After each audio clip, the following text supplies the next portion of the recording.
total you got 5 minutes.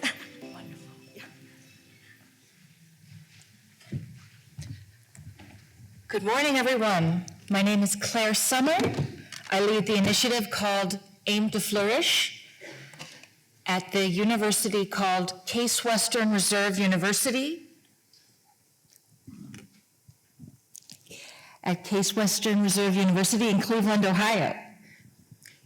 In a nutshell, Aim to Flourish is a higher ed assignment that professors give to their students to raise awareness about the SDGs and businesses' role in achieving them.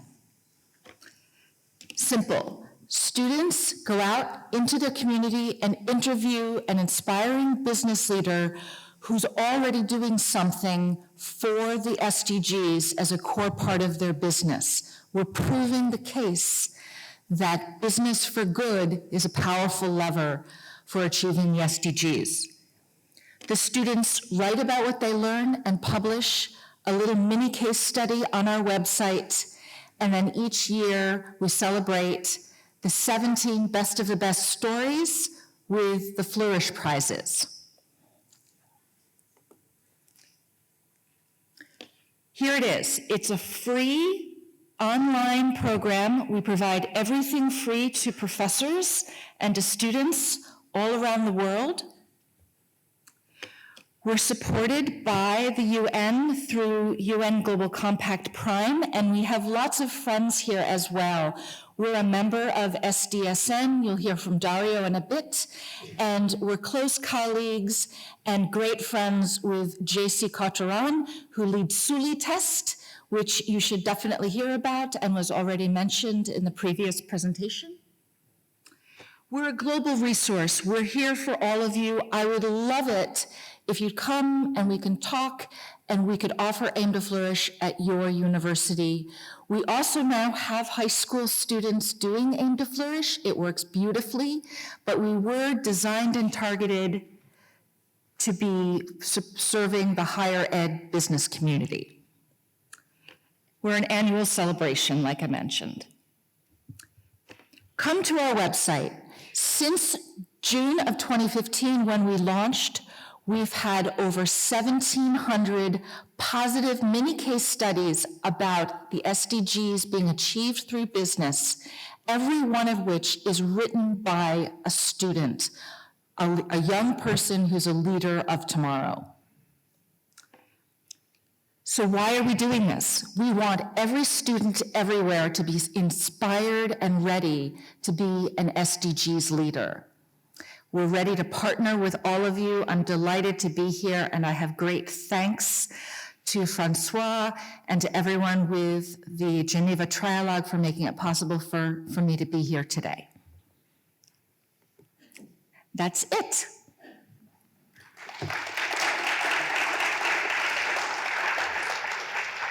Thank you so much. So next one will be showed by Mr. Dario PISELLI from SDSN Youth. Welcome.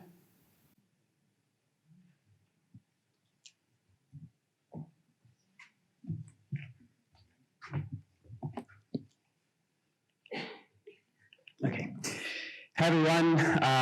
Thanks for having me. It's really a pleasure to be here.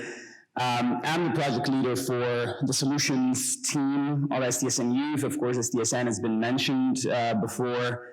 Thanks, Claire. Thanks to Mr. Seth. And as you know, SDSN is already deeply involved in education and scaling education for the SDGs. I'm sure some of you know about the SDG Academy, MOOCs, and how they have been, they've become a big part of online education for the SDGs over the past few years. Not all of you maybe are familiar with SDSN Youth. We've been supporting SDSN in its work since 2015. We are essentially their global youth division, and we are quite a big team of young professionals and students working on these topics. on top of their own careers. So in terms of education, of course, one big aspect of what we do is try to help SDSN scale the work that they do. So, of course, our work in disseminating the online MOOCs of the SDG Academy is quite important, but our real focus, and what I want to talk to you about today, is our work on youth skills, trying to really harness youth skills in support of developing solutions across business, across charity, in academia, on educational programs to implement the SDGs. We have been doing this in different ways. One, which is more directly related to the work that I do for SDSN, is the Youth Solutions Program, through which we essentially provide an ecosystem of support to solutions-oriented initiatives by young people who are already being implemented in their sectors, and we try to provide investment and funding for them. We try to put them in touch with experts and mentors from within SDSN network. We really try to address the challenges that young innovators face in implementing and scaling their solutions. And of course, some of these solutions, quite a bit of these solutions, are related to education. We actually have one that we have been working with in the audience as well, Nelia, from Open Scholar in Russia. But the other big thing that we're working on is really focuses on the need to empower these young innovators even before they become young innovators, even before they have projects implemented that we can support. And of course, the only way that you can do this is create a chain of results in the universities where they work. So you have to transform universities, make sure that they can integrate the SDGs in their curricula, make sure that they can become hubs of learning for the SDGs, and then you have to ensure that students can then take up that expertise and that learning and turn it into solutions for their communities, for the wider world. So we're doing that with one of these programs, which is the SDG Students Program. That is the one that I want to briefly mention today. Which has just been launched, so it's quite interesting, I guess, this as an opportunity to talk to you about this and to explore partnerships and collaboration afterwards. The SDG Student Program really asks itself, how can we ensure that the hundreds of millions of students entering higher education can learn about what the SDGs are, engage, so not just learn, but also engage with the SDGs to try and develop solutions and transform their communities. So this is the mission. We are trying to do that by creating a global network of student hubs where students can come together and transforming the world universities into drivers of learning and engagement for the SDGs and developing solutions for local problems. On the one hand, of course, this means transforming universities themselves. So what the SDG Student Program does is disseminating in university through a bottom-up approach, MOOCs, educational activities, SDG-related educational programs, and so from that perspective, it would be great to discuss partnerships and how we can disseminate in the hundreds of universities that we work with your SDG-relevant materials. On the other hand, we really try and bring students together to work on the SDGs and develop solutions by having SDG hackathons, SDG labs, and really trying to turn these things into solutions that we can then support through our other initiatives. So far, we have 17 campus representatives being the SDG Student Hubs coordinators in 20 countries, and the first 30 hubs are already launching in early 2019. This is basically our newest initiative, so it's there's a lot of potential for growth, and we really hope to engage with all of you to learn how to help you on the, let's say, on the bottom-up side, so on the student side, how we can really disseminate educational activities on the SDGs that can benefit the students and communities at large. Thank you. Sorry for that. Thank you so much for sharing. So the next one going to be presented by the Chief Operating Officer from XuetangX, who is Mr. Wang Shuaiguo. Please.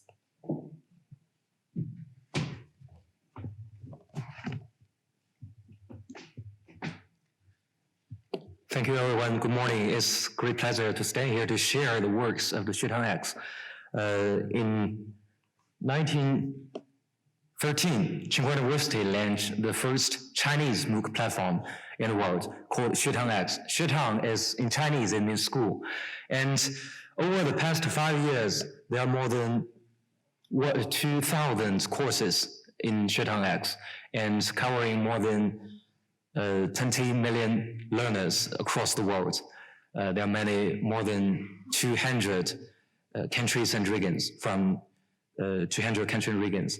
And we are not only serving courses in China and in Chinese language, we also serve other learners from other side of the world, especially the global engineering learners. We work very closely with UNESCO International Center for Engineering Education. From the partnership between UNESCO, we also serve a lot of online education for specific universities, especially Lagos University in Nigeria. In the past 2 years, there are a lot of learners in Africa take courses, especially engineering courses in our platform. And also a lot of learners from Africa came across to China, and we meet face to face and do more training and research together. At the same time, we also focus on very small example in China. We find a place, a county in southwest of China, a countryside. It's another part of China. Not like Shanghai, Beijing, the big city. Nanjing is a very common place, and students and teachers there have not very good quality of education. So we work very closely with the government there and build an online platform both for teachers and students. Teachers can learn more learning and teaching resources built by XuetangX, and they can make the learning material to the teaching material and make the quality of education in Nanjing much more better. And students also can take courses from the internet in our platform, and both teacher and students can be benefited by our technology and content. On the efforts of the last year, a lot of more than 1,800 teachers, 25,000 students have been benefited by the project. And we want to more focus on the age different ages and different genders can all be benefited from the project. 15,000 female teachers and students have been enrolled in the courses. That's for the case. Thank you. Thank you so much for sharing. As the time is very limited, but there is no Q&A session in this part, but XuetangX is going to have a poster around at noon or in the evening. So please, if you have any interest, please get to us. And the next one going to be presented by Ms. Sasha VARLAMOV, and her project is called EXLSkills. Welcome.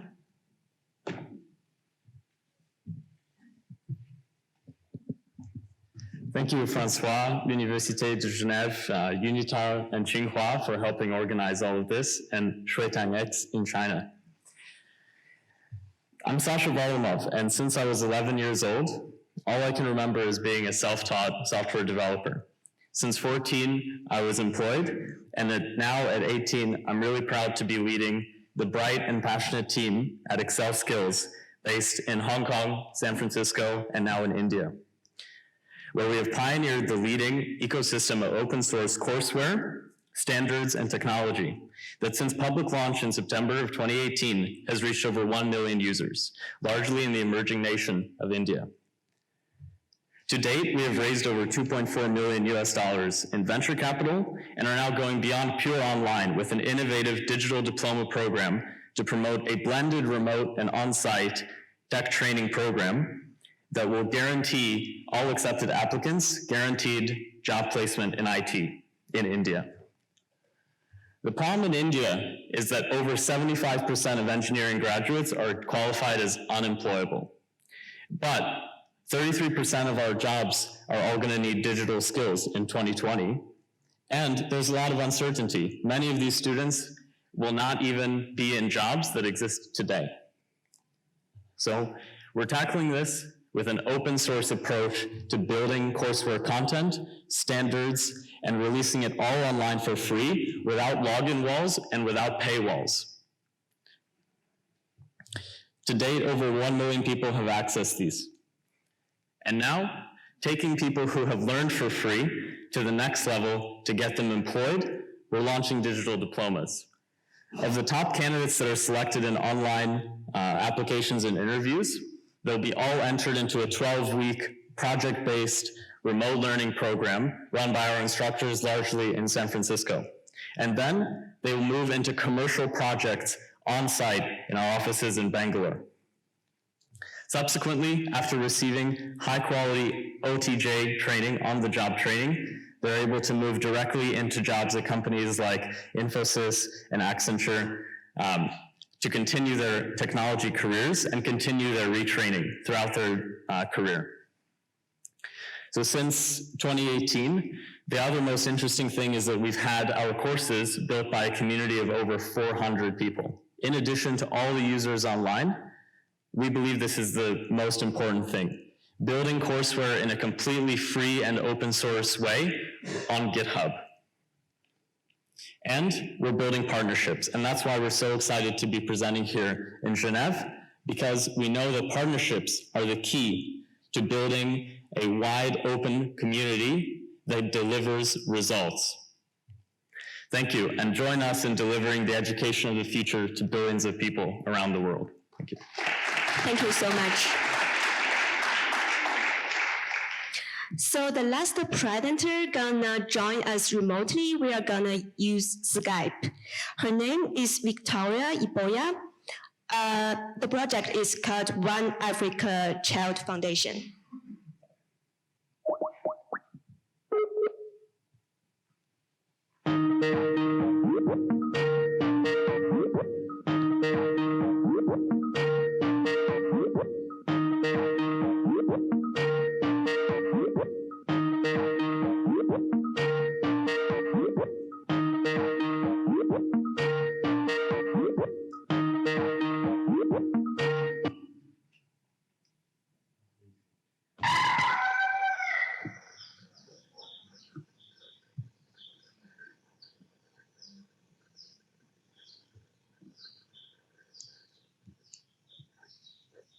Hi, Victoria. So can you hear us?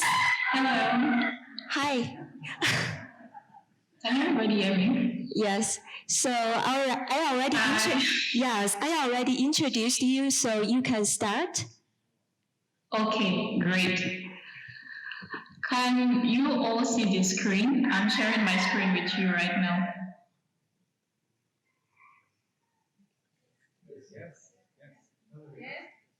Okay, great. Good morning from Nigeria. I'm really excited to join the discussion today. Sorry, there's a little bit of background noise. I work with OneAfricaChild Foundation for Creative Learning. And OneAfricaChild is a youth-led organization. We are motivated by the passion to address the gaps in the education system. In Nigeria, about 40 million children are out of school, and the quality of education is really low. And our goal at OneAfricaChild is to improve education. And we do this through three main platforms, through activity-based workshops. We organize workshops in communities and schools where our services are most needed. And we also do a lot of advocacy. We do advocacy on the rights to education. And finally, we also empower children in communities, children who don't have, the resources to be able to pursue their education. We empower them by, putting them in school, providing them with learning materials, and so on. At OneAfricaChild, we believe that whatever we are teaching children needs to be relevant to today's context. It needs to be sustainable, and most importantly, it needs to prepare learners to become sustainable leaders and thinkers. So this is why we focus on, first, experiential learning. We believe that learning should be inclusive, and therefore it should be really practical. Learning should not be theoretical, which is what we see in many, Nigerian schools. It should prepare, learners for the future of work. It should prepare them for what is happening in the real world. Another thing is that we also look at education for sustainable development. Our world is changing so fast, and automation, Internet of Things, and so on is really replacing human capital. So how do we prepare today's generation for tomorrow's uncertain world? So this is why we focus on education for sustainable development. And finally is youth power. At OneAfricaChild, we spend a lot of time looking for to develop Africa's future talent. As you know, Africa has one of the youngest population in the world, and we see the youth bulge as an opportunity for us rather than as a threat. And the talents that we have in OneAfricaChild, they are all young people. They are not only driven by passion, they are hungry and willing to learn when they are given the opportunity to serve. And we are always very, very amazed when we see our young leaders, who are mostly students, doing tremendous work. We work with these leaders as facilitators, as mentors, and so on. So the two main tool that we use is the ESD model, and ESD is Education for Sustainable Development. So the first thing that we do is to train our youth volunteers to become facilitators of Education for Sustainable Development. And then our youth volunteers train community teachers on ESD, and the teachers train their students, and the students get to share experience with their peers and in their community. We believe that young people have a lot of experience because also they're exposed to technology today. So they have so many experience that goes beyond what they've learned in the walls of the classroom. So we use all of this experience to, reach out to kids who are in low-income communities and don't have those experience. We also believe that the quality of our education system will never go beyond the capacity of teachers in it. So what we do at OneAfricaChild is also to empower teachers with skills, with experiences and capacity to, deliver the quality that is needed for our education system. And it's been really, really tremendous to see the impact of our work. Some of the children that we have, empowered have gone on to gain, admission to further their studies even outside of the country. They participated in hackathons, in competitions to share their innovative ideas, and all of the time, this is what gives us the most joy. And also, when we talk about reaching the sustainable development goals, we must know that education is really, really important. Without education, we cannot reach all other goals. So we really need to prioritize SDG 4 on quality education and lifelong learning. And teachers are right at the center of that. We need to empower teachers. Teachers are those who would help us raise the next set of innovators, thinkers, and sustainable developers. So this is what we do at OneAfricaChild, to empower teachers with the skills, knowledge, values, competencies, and needed experience for the future of our world. Thank you very much for listening to me. So thank you, Victoria, for joining us remotely. So have a nice day. Thank you so much, everyone. Bye. Bye.